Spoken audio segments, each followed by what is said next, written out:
પંચમહાલના કાલોલ તાલુકાના સોમરદેવી ગામેથી 13 માસના બાળકનું અપહરણ થયું હતું તો બાળકના માતા પિતાને બાળકને બહાર ફરવા લઈ જવું એવું કહીને આરોપી બાળકને બાઇક ઉપર લઈને ભાગી ગયો હતો। ત્યારબાદ આરોપી બોટાદના ગઢડા તાલુકાના તતણા ગામમાંથી બાળકને તે લઈ ગયો હતો। આ છોકરો મારો છે, મેં લગ્ન કરી લીધા છે તેમ ખોટું બોલી તે બાળકને તેના મામાના ઘરે મૂકીને નાસી છૂટ્યો હતો।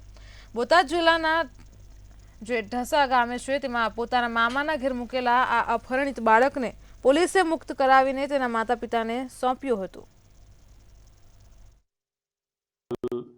પંચમહાલ જિલ્લામાંથી કાલોલ પોલીસ સ્ટેશનનો એક બનાવ હતો, જેમાં 13 માસના બાળકનું અહીંનો એક આરોપી છે આપણે બોટાદ જિલ્લાનો શૈલેષ ઉર્ફે કાળિયો જીવરાજભાઈ ડાભી, જે અગાઉ વાહન ચોરીના ગુનાઓ પકડાયેલ છે, એ ત્યાંથી અપહરણ કરી અને આ બાળકને લઈ આવેલ।